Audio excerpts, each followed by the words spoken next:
Eu sou o Kepler Lafayette e junto vamos explorar novas maneiras de pensar e agir, promovendo inovação, a curiosidade e a quebra de paradigmas. Nossa convidada de hoje é Mabel Guimarães, é advogada com 12 anos de experiência no mercado jurídico. Ela é pós-graduada em Direito Administrativo, em Legal Tech, Direito, Inovação e Startups. É especialista em Business Analytics e Ciências de Dados e também em Soft Skills. Ela é UX jurídica do Urbano Vitalino Advogados, atendendo clientes de todo o país. E estamos prestes a descobrir como ela transforma ideias em ação. É um prazer tê-la aqui conosco. Hoje vamos trazer visibilidade para a área de transformação e inovação no campo jurídico por meio de sua trajetória, incentivando mais profissionais para esse mercado tão inovador e relevante para a nossa sociedade. Para começar, fale um pouco como você quebrou paradigmas para chegar até aqui, começando por sua infância, adolescência e as histórias que moldaram sua personalidade. É, Primeiramente, obrigada pelo convite. Eu me senti extremamente honrada. É valoroso a gente perceber que a nossa trajetória em algum momento fez sentido para alguém a ponto de a gente precisar contar a nossa própria história, né? Na minha infância, ela toda foi regada Está aí na frente da luz, você? pela construção do estudo. Meus pais sempre primaram por isso, sempre investiram muito nisso. E eu tive dois tios também, cada um num polo, né? Um materno e um paterno, que eles incentivavam muito de uma forma diferente dos demais. Então, os outros só apenas diziam que eu tinha que continuar estudando, enfim, que eu era muito inteligente, tinha muita curiosidade, mas outros dois me faziam Boa. pensar diferente. Então, quando eu assistia desenhos, eles costumavam perguntar: o que foi que você entendeu disso? Como é que você pode aplicar na sua vida? Então, era diferente, a gente só ficava querendo assistir desenho animado e rir, todo mundo, mas eu percebia que esses questionamentos eram só comigo. E que me fazia refletir: por que só essas perguntas comigo, né? Será que eu tenho algum déficit de cognição? Ou será que realmente minhas respostas são muito diferentes do que eles vão achar? E durante toda a minha infância foi nesse sentido. Quando eu cheguei na faculdade, sempre tem algumas cadeiras que você acaba se identificando um pouco mais, Uhum. né? Que vão tendo mais a ver com a sua história. E esses professores dessas cadeiras, eles conseguem ver além do que os demais. Então, eles conseguem fazer com que você mostre um pouco da sua Sim. personalidade e se ela tem a ver com a sua trajetória final. Eu dizia sempre que queria ser juíza, a minha infância inteira, e quando cheguei perto do vestibular, eu tinha desistido e queria fazer psicologia. E na época ninguém deixou, porque há 12 anos, não, 12 anos de formada, então boto mais tempo aí nisso. Psicologia não tinha a fama que tem hoje, não tinha o viés, não tinha a conhecimento, né, na verdade, que as pessoas têm hoje. Então, não foi muito aprovada pela minha família na época, e todo mundo tentou me convencer do contrário, Sim. né, me lembrar dos gatilhos que eu tive a vida inteira, que era na parte jurídica. E acabei sendo convencida disso e fui para o direito. Tendo que esses professores na faculdade, eles me mostraram que eu poderia ter ainda esse resgate do meu viés de comunicação, da parte mais empática da coisa, sem fugir da parte jurídica. E eles conseguiram desenvolver mais meu lado de escrita, de fala, de comunicação e principalmente de curiosidade. Então, eu acho que o caminho foi esse aí, de tentar sempre juntar a personalidade com o que eu queria realmente no final, né? Descobrir que tipo de profissional eu vou ser, independentemente da minha profissão. Perfeito. Teve algum momento que você se descobriu, então, é agora que acendeu uma chama para a advocacia ou foi um processo? Foi um processo. Porque eu comecei como todo mundo. Eu comecei Uhum. como advogada clínica geral, a gente costuma dizer assim, que trabalha com tudo, com aquele consumidor em massa, com banco, enfim, num grande escritório. Então, era muito mais do mesmo, Sim. né? Receber os processos, fazer processo, não pensar muito, trabalhar em excesso. E eu acho que o grande gancho que teve para mim de me descobrir como advogada de uma forma que fazia sentido para mim foi no Urbano, quando me desafiaram a algo novo. Quando eu estava dentro emergida nessa realidade Sim. tradicional da advocacia, e teve o surgimento da inovação no campo jurídico, que foi a Carol. Foi o projeto que eu participei desde o começo, piloto. E ali, para mim, foi um grande gancho, né? Foi um clique, assim, porque eu tinha que aprender uma coisa completamente nova, que eu não dominava, que era a tecnologia, não sabia nem mexer no meu iPhone na época. Então, para mim, eu disse, meu Deus, vão querer me demitir, não estou sabendo como fazer isso, né? E aquilo ali foi um grande momento, assim, de dizer, olha, você pode ver além do que está sendo mostrado para você e você pode utilizar aquilo que você sempre reclama, que é a liberdade. Eu sempre reclamei que a gente, como advogado, em grandes escritórios, não tem liberdade de advogar. Sim. A gente tem uma forma que tem que ser feita daquele jeito, porque eles entendem daquela forma. Então, às vezes, os preceitos e os princípios básicos que a gente aprende na faculdade, eles ficam lá. Eles nascem e morrem na faculdade, porque na vida real a gente acaba não conseguindo seguir para frente. E o Urbano me deu essa oportunidade. Dizer assim, você pode reconstruir a sua história tendo a liberdade de ser quem você é como advogado. Tá, de um escritório tradicional, né? Centenário. Exatamente. É o mais disruptivo possível, né? Tipo, é um escritório que tem 86 anos Quase agora, centenário. quase 100 anos, e ele propõe e busca realmente inovação, e ele fomenta isso internamente. Não é só externo, não é só eu tenho uma IA, eu tenho outros mecanismos de inovação, mas ele dentro, ele também fomenta que você possa inovar de outras formas e traga isso de uma forma agregadora. Arretado. Esse projeto da Carol chamou muita atenção, né? Quando foi publicizado. Qual era mesmo? Faz quanto tempo isso, mais ou menos? Carol foi de 2017, então a gente já tem aí 8 anos? Eu 3 sou um mais pouco ruim 7. de 3 matemática, mais por isso que eu sou 4, 8. advogada. 3 mais 8. 4, 8 foi bom, né? 8. 7. Certo. Olha, todo advogado tem que fazer conta, dá ruim. Sempre sai errado. Meu pai manda uns memezinhos pra mim, que é advogado quando vai na padaria pra pedir um troco. Você dá 100 reais, aí foi 25. Ele, não, me dê 50, não sei o quê. Dá minha carteira e resolva aí. Fica com o Resolva, né? troco. Eu não sei fazer conta. Mas foi no finalzinho de 2017. Qual é a história dela? É um IA? Antes de se falar tanto de IA. Exatamente. A gente, normalmente as pessoas costumam associar IA a coisas instantâneas ou a filmes, a grandes produções Eu hollywoodianas. robô. E Carol, ela foi uma robô jurídica. Ela teve a propositura de facilitar a vida do advogado e diminuir os erros. Porque, como toda atividade humana, ela tem erros, e não tem como a gente fugir disso. Então, a Carol, ela veio com uma releitura jurídica, né? Tipo, uma nova oportunidade de se fazer advogado com uma ferramenta que podia te auxiliar nesse sentido. E foi muito diferente, porque o mundo jurídico é extremamente conservador. Então, imagina você imergir uma realidade totalmente disruptiva e vinda diretamente das grandes produções hollywoodianas dentro de uma realidade do escritório de mais de 80 anos. Realmente quebra bastante coisa. Nascem muitos preconceitos, né? Que é algo que está muito enraizado ainda no advogado. O preconceito com tecnologia, o preconceito em inovar de uma forma geral. Eu acho que o advogado, às vezes, ele se alimenta muito do ego e ele não se permite conhecer novas coisas e ver além dos próprios resultados, né? Como se fosse uma fórmula perfeita, feita desde antes de Cristo e que não pudesse ser reinventada. Concordo plenamente. Teus últimos 12 meses, como é que tu faz essa análise aí dos teus últimos 12 meses agora para gerar conteúdo para a gente escrever para a revista? Meus últimos 12 meses têm sido de retrospecção, tem sido como se fosse uma grande retrospectiva da minha vida profissional até agora e ter tentado entender onde foi que eu acertei, onde foi que eu errei e se aquelas minhas mesmas convicções elas ainda existem hoje, né? Algumas coisas que eu queria enquanto profissional, se elas já aconteceram ou não, e se o resultado final delas fez sentido para mim, pela pessoa que eu sou hoje, com as experiências que eu tenho hoje, com os resultados e feedbacks atuais. Então, tem sido uma nova forma de olhar para a profissional que vem. Eu já não sou mais uma jovem advogada, infelizmente, já tenho umas ruguinhas no rosto, então traz um olhar mais sênior e mais empático. Eu acho que a minha versão nova é essa, um olhar realmente voltado para o estilo de profissional que eu acho que a advocacia precisa hoje. Perfeito. É incrível como a sua história é realmente alinhada com a nossa visão de curiosidade, quebra de paradigmas e inovação.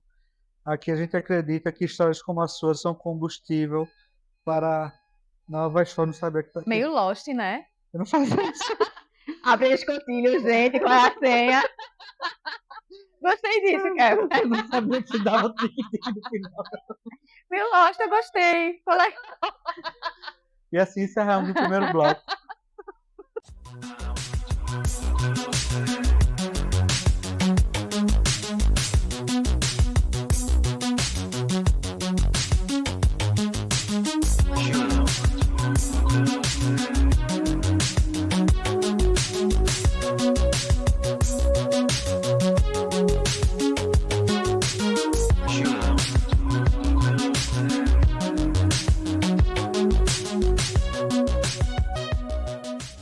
Continuando o papo que a gente estava tendo, o que é que você acha sobre a necessidade de ser experimental, ainda que em áreas convencionais?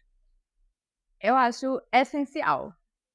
Tudo aquilo que a gente experimenta é uma forma de você alimentar o novo, né? É uma forma de você entender de que pode ser perfeito de uma outra forma, ou que talvez o que você faça não é tão perfeito quanto você imagina, né? E eu acredito que a pandemia ela trouxe muito esse olhar para a gente, né? De a gente olhar para as coisas além do que está sendo visto de forma imediata, e você realmente colocar uma lupa em várias situações.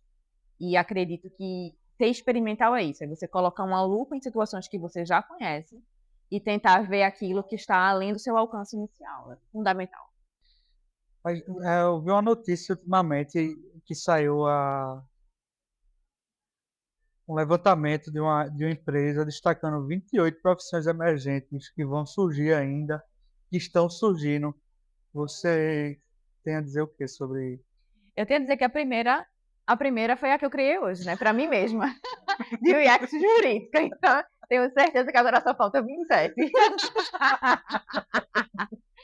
Porque é muito isso. A tecnologia ela vai trazendo novas ferramentas, novas formas da gente realizar nossas atividades.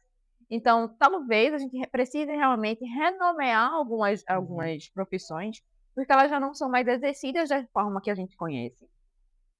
E acabamos associando várias outras conhecimentos e habilidades e formas de ser e de ver e de executar, que às vezes são conflitantes com as nomenclaturas que temos atualmente. Perfeito. Então, eu acho que esse levantamento, que foi inclusive da Forbes, ela traz esse viés, sabe? De você realmente perceber se aquela sua profissão que você executa hoje, ela pode ser denominada da mesma forma, sim ou não, pela sua execução.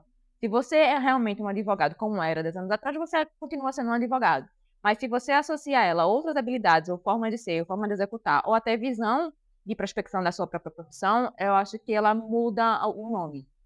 Perfeito. Essa questão da usabilidade do usuário jurídica é você centrando no leigo que está tentando ler um contrato e está tentando explicar de uma maneira mais simples, mais direta, usando menos jargões.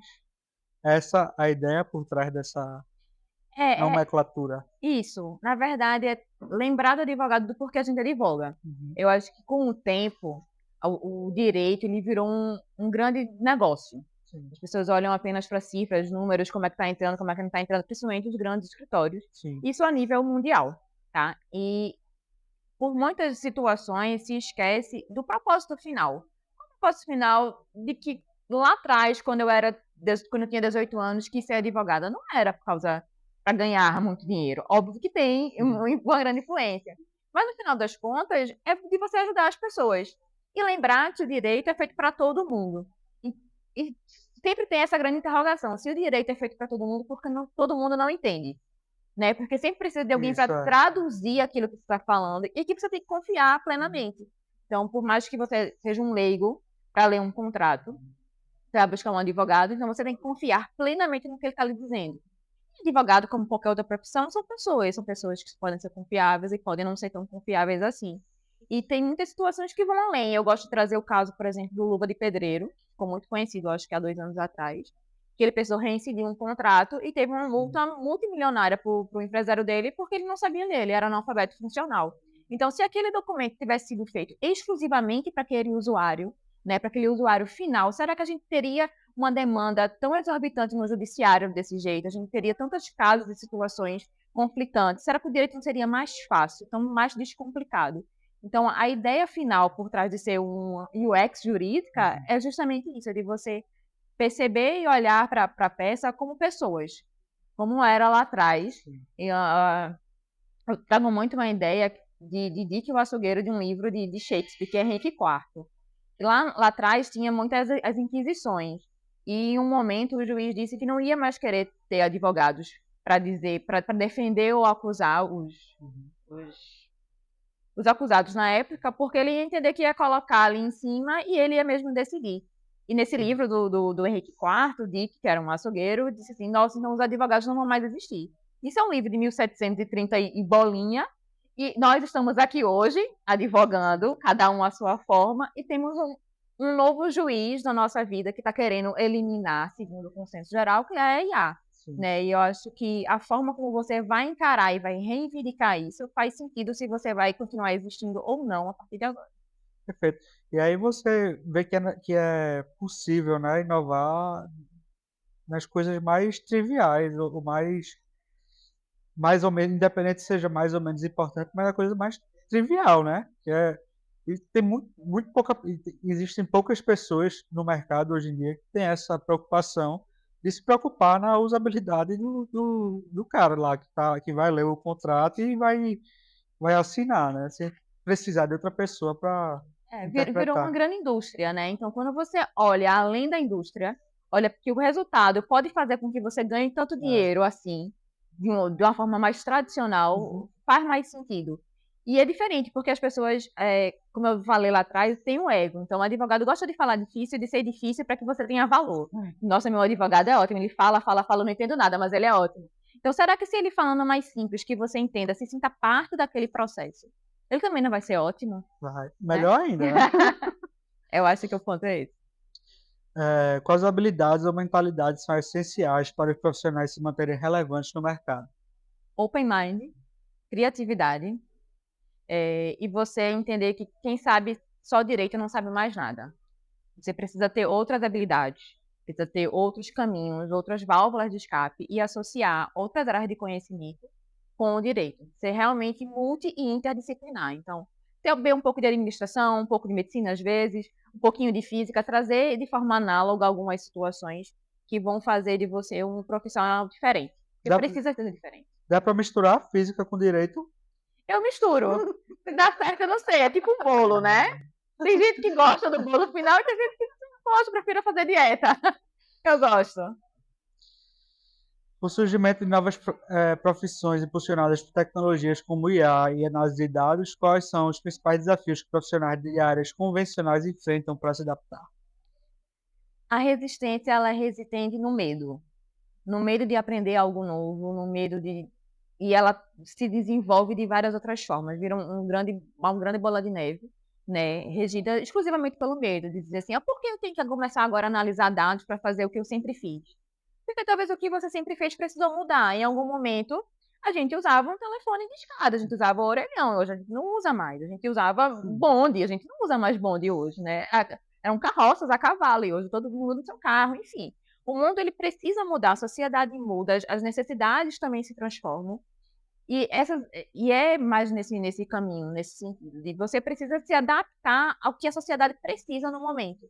Então, não adianta eu fazer um direito, que ele é extremamente arcaico, de outros séculos, para uma sociedade que ela está extremamente mais avançada. Então, você associar dados e entender, interpretá-los e saber como colocá-los em suas peças é fundamental para os resultados que você quer. Sendo que, para isso, você tem que entender que precisa compreender e aprender outras habilidades além do jurídico. Perfeito. Cloud, ChatGPT ou Gemini? Gemini. Por quê? As respostas são mais eficientes. Eu acho que ela, ao invés de ele dar uma resposta, na verdade, ela ensina a construir aquele conhecimento.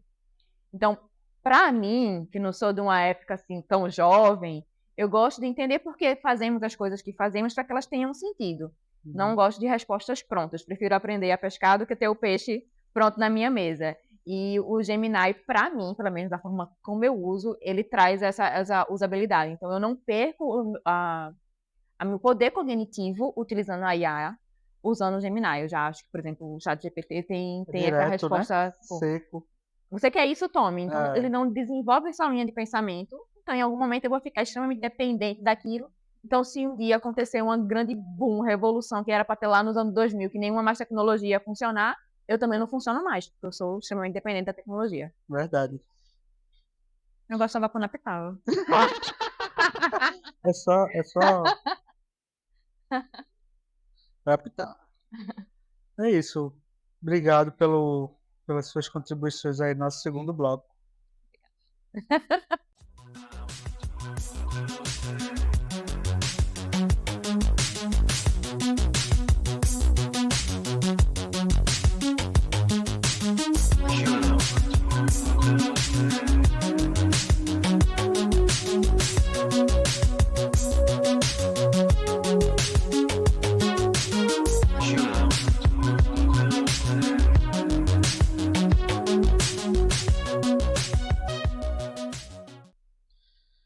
Tem alguma coisa para me ensinar, Mabel? Ou para o nosso público que está aí nos assistindo? Olha, eu tenho aprendido muito ultimamente. Eu não sei se eu posso ensinar alguma coisa para alguém, mas tenho usado uma reflexão de um estudo novo que eu estou fazendo, que é com a física. Eu descobri um hobby agora com a física. Sou boa na física? Não. Mas uso.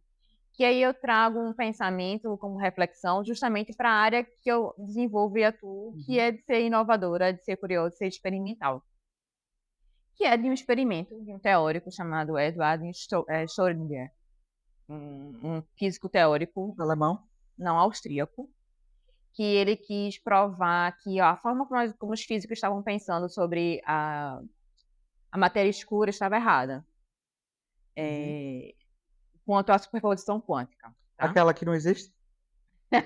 Veja, eu acredito, tá? Depois que eu comecei a estudar, eu comecei a acreditar nisso. Que a forma como os físicos estavam tentando entender a superposição quântica estava viciada. E ele fez um experimento que era colocar dentro de uma caixa um gato, um frasquinho com um átomo atômico e um martelo, selar essa caixa e colocar de Viena, da onde ele estava, na Áustria, para Copenhague, na Dinamarca, onde era essa grande convenção de físicos teóricos. E, no final, ele pergunta, quem é que acha que o gato está vivo ou que está morto? Então, metade respondeu que o gato estava vivo e outra metade respondeu que o gato estava morto. E ele fez a grande pergunta, como é que você tem certeza sobre isso? Você não tem como saber se o gato está vivo ou se ele está morto se você não abrir a caixa. Então, o pensamento que ele traz com a superposição quântica, que eu trago como reflexão para o direito quanto à inovação, é você não tem como saber se a inovação é algo positivo ou negativo se você não testar, se você não tentar, se você não se despir do medo e ser experimental nesse sentido. Então, quando a gente se eleva e consegue ver como um todo, que é a linha de pensamento da superposição quântica, né, que você consegue perceber que todas as suas escolhas são grandes linhas do tempo que você vai fazendo mentalmente. Então, hoje, quando eu escolhi usar azul... Exatamente, eu escolhi usar azul, então eu vim para uma nova realidade. Então, na realidade, que eu escolho preto, eu vou viver a minha vida de uma outra forma em que elas coexistem, né? Tem vários seriados nesse sentido, que são várias portas que vão se abrindo, e é fantástico. E essa reflexão que eu tento trazer da física ultimamente para o direito é você realmente ser experimental da forma correta. Então, você não achar que está sendo experimental com pensamento bloqueado. E esse é o grande ensinamento que eu tenho tido da física ultimamente com esse teórico, que me fez refletir que eu não posso ter certeza de uma coisa se eu não tiver realmente aberto aquela caixinha, aquela experiência como verdadeiro negativo. Boa reflexão, ótima reflexão. Parece aquela se uma árvore cair no meio do nada, ela fez barulho ou não. A gente não... Como é que vai saber, né? Eu tenho que estar lá, né? Eu preciso estar lá. Então, tem coisas que a gente só vai saber vivendo. Duras verdades. Label sem filtro. Duras verdades. Precisamos olhar para o direito como um direito, não como um negócio. Certo. Entender que advogado não é Deus. Quem? O próprio advogado ou o cliente? O advogado. Quando o advogado entender que ele não é Deus, o cliente vai entender junto com ele. A forma como a gente se comporta reflete como as pessoas interpretam nós como enquanto pessoas. Então, esses grandes... Primeiro, vamos começar por aí, para não ser bloqueada de início. Esse é o nosso terceiro bloco.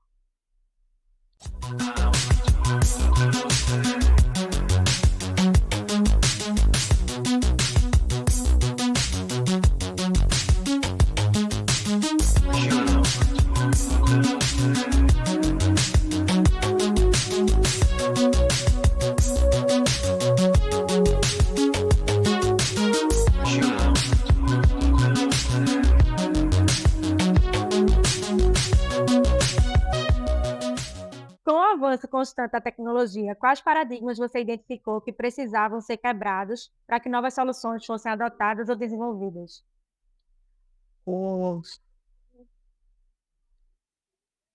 Saber outras áreas, ter outros meios de conhecimento, entender que o seu conhecimento ele é finito, e isso vai fazer com que você se transporte avance para outras áreas e quebre os paradigmas iniciais da sua carreira. Quais paradigmas culturais e sociais você acredita que ainda precisam ser rompidos para que haja mais inovação e inclusão em sua indústria ou no mundo? A sociedade ela tem medo. Ela tem medo porque ela foi ensinada a ter medo de tudo. Então, o grande paradigma que precisa ser quebrado é o do medo. Quando ela se E é libertar, difícil, viu? muito difícil, Porque o porque ela tem medo- medo de tudo, né? Então, quando ela se libertar disso, pelo menos em parte, entender que ela não é uma pessoa perfeita, que a gente não vai acertar sempre, que a gente não vai errar também sempre. E que a vida ela é muito cíclica, então vai ter momentos que a gente tá muito bem, momentos que a gente tá muito mal, e momentos que a vida ela é rotineira. Quando a sociedade perceber isso, todo o resto vai ser transformado junto com ela. E sobre o medo de ter medo? É, só terapia. Só terapia. Vou ter que trazer aquela minha vontade de ser psicóloga pra cá. Na sua experiência, como a colaboração entre diferentes setores ou disciplinas contribui para quebrar paradigmas e criar soluções inovadoras? Contribui tendo um olhar diferente. É de você trazer um resultado nunca antes previsto ou imaginado e de dizer assim, é possível. Essa é a grande contribuição. É possível. É possível. Ó, agora eu vou fazer bate-bola aqui com ela. Uma palavra que define você. Curiosidade. Um livro que marcou sua vida. O que você vê quando desacelera? Um filme que você ama. A espera de um milagre. Um momento que você nunca esquece. Um momento que eu não te esqueço é quando eu tive minha primeira conquista profissional e eu vi a reação dos meus pais. Um prato que você não resiste. Lasanha. Uma pessoa que te inspira. Meu pai. Um sonho ainda não realizado. Ter mãe. Um lugar que você ainda quer conhecer. Londres. Um conselho que você daria a si mesmo no passado. Respire, vai dar certo. Doce ou salgado? Doce, sempre doce. Verão ou inverno? Verão. Gato ou cachorro? Cachorro. Praia ou montanha? Praia. Café ou chá? Café, sempre café, muito café. Manhã ou noite? Manhã. Qual o seu lugar favorito no mundo? A minha casa. Qual o seu maior medo? Não ser mãe. Qual o seu sonho de infância? Meu sonho de infância era ser juíza. Mas mudou com o tempo. Qual o seu maior vício? Pensar demais. Qual o seu hobby favorito? Vôlei. O que te tira do sério? Injustiça. O que você faz para relaxar? Yoga. O que não pode faltar na sua geladeira? Chocolate. Somos duas. Sempre o doce. O que você mais admira em alguém? Empatia. Finalizamos o nosso quarto bloco.